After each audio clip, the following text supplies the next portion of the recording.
सबके जीवन को पालने वाला अन्नदाता किसान, जिसके खून पसीने और खुद के जीवन को जोखिम में डालकर उगाए गए अन्न से सभी का जीवन चलता है। लेकिन उसी अन्नदाता किसान का जीवन क्या इतना सस्ता है कि किसान मरता रहे और सरकार सहित पूरा तंत्र सिर्फ दर्शक की भूमिका निभाए।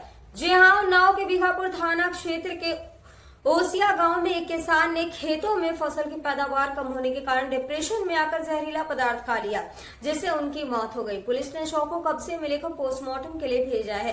प्राप्त जानकारी के अनुसार ओसिया गांव के निवासी दिनेश शर्मा जी 38 वर्ष खेती बाड़ी कर अपने परिवार का पालन पोषण करते थे, लेकिन बुधवार रात अचानक उन्होंने जहरीला पदार्थ निगल लिया, जिससे उनकी हालत गंभीर हो गई। परिजन तुरंत उसे उपचार के लिए सीएचसी बीघापुर ले गए, जहाँ डॉक्टरों ने उसे मृत घोषित कर दिया। दिनेश शर्मा जी की मृत्यु से परिवार में जो दुखों का पहाड़ टूटा है, उसको शब्दों पर बता पाना शायद ही संभव हो। अभी तक कुछ दिन पहले से ही एक किसान ने डुप्लीकेट बीज से खराब हुई अपनी ही फसल पर ट्रैक्टर से हल चलवा दिया था। जब किसानों के साथ ऐसी धांधली होगी तो कहां से किसान की पैदावार बढ़ेगी और कहां से किसान खुश होंगे। हाँ, किसान डिप्रेशन में जरूर जाएगा, जैसा इस मामले में हुआ। हम अपने चैनल से ऐसी किसी कृत्य का विरोध करते हैं जैसा दिनेश शर्मा जी ने किया, किंतु इस बात पर भी पूरे जोर से आवाज उठाने के लिए प्रतिबद्ध हैं कि ऐसी स्थिति उत्पन्न ही क्यों हो रही है। तो वहीं अगली खबर मौरावा थाना क्षेत्र के जंगली खेड़ा गांव में एक खेत में 3 दिन से लापता मजदूर का शव मिला है। जी हां, असोहा थाना क्षेत्र के सरबारा गांव निवासी राजकुमार 40 वर्ष मौरावा के जंगली खेड़ा गांव में अपनी बहन के घर रहकर दिल्ली दिहाड़ी मजदूरी करता था। रविवार शाम से वह लापता था। बहन ने काफी खोजबीन की, लेकिन उनका पता नहीं चल सका। सोमवार शाम को जंगली खेड़ा गांव के राम कुमार के खेत में उसका शव पड़ा मिला। पुलिस ने शव को पोस्टमार्टम के लिए भेजा है। रिपोर्ट आने के बाद आगे की कार्रवाई की जाएगी।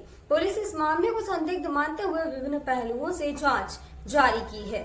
अगली खबर उन्नाव की माखी थाना क्षेत्र के मचखोरिया गांव के रामचंद्र तिवारी जी के धान के खेत में पड़ी 45 वर्षीय युवक की लाश को ग्रामीणों ने देखा और पुलिस को सूचना दी। मृतक के शरीर पर गहरे घाव के निशान मिले हैं। शव की शिनाख्त दरबारी खेड़ा निवासी शमशाद अली पुत्र रहमान अली के रूप में हुई। मृतक की बेटी आशा मोहम्मद ने बताया कि शमशाद मगरवारा पुलिस चौकी क्षेत्र में किराए के मकान में रहते थे। बेटे ने अपने अब्बा की हत्या का आरोप लगाया है। इस मामले में एक संतोष नाम के व्यक्ति को प्रथम जांच में पुलिस ने गिरफ्तार किया है। तो अगली खबर उन्नाव के शुक्लागंज में एक बंदर को देखने के लिए लोगों की भीड़ उमड़ पड़ी, और हो क्यों ना, बंदर ने काफी दिनों से लोगों का जीना दुश्वार कर रखा था। जी हाँ, उन्नाव के अंबिकापुरम मोहल्ले में पिछले कई दिनों से आतंक मचाने वाले उत्पाती बंदर को आखिरकार गुरुवार को पकड़ लिया गया। यह बंदर न सिर्फ लोगों पर हमला करता था, बल्कि घरों के से सामान चुराने और बच्चों को डराने का भी काम कर रहा था।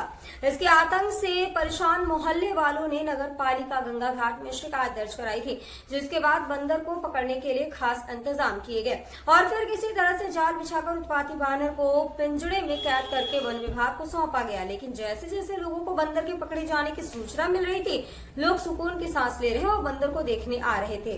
तो वहीं अगली खबर उन्नाव के बांगरमुख क्षेत्र में दबंगई का मामला सामने आया है। जहां किसानों द्वारा खेतों में बोई गई गेहूं की फसल को रात के अंधेरे में दबंगों ने जबरन जुतवा कर तहस नहस कर दिया, तो वहीं घटित घटना कुंशी गांव की है, जहां राजस्व विभाग की पैमाइश के बाद किसानों ने अपने खेतों में गेहूं की फसल की बुआई की थी। पीड़ित किसानों ने उप जिलाधिकारी को सामूहिक शिकायत देकर दोषियों के खिलाफ कार्रवाई की मांग की है, लेकिन दबंगों ने रात में खेतों को जुतवाकर फसल नष्ट कर दी। किसानों का कहना है कि इस घटना से उन्हें भारी आर्थिक नुकसान हुआ है। अब देखना यह है कि राजस्व प्रशासन इस पर क्या कार्रवाई करता है और किसानों के हुए नुकसान पर उनको क्या राहत दी जाएगी। तो लाइक करके शेयर अवश्य कर दें और चैनल पर अन्य लोगों से भी फॉलो और सब्सक्राइब करवाएं, ताकि हमारे और आपके मंच की संख्या बढ़ सके।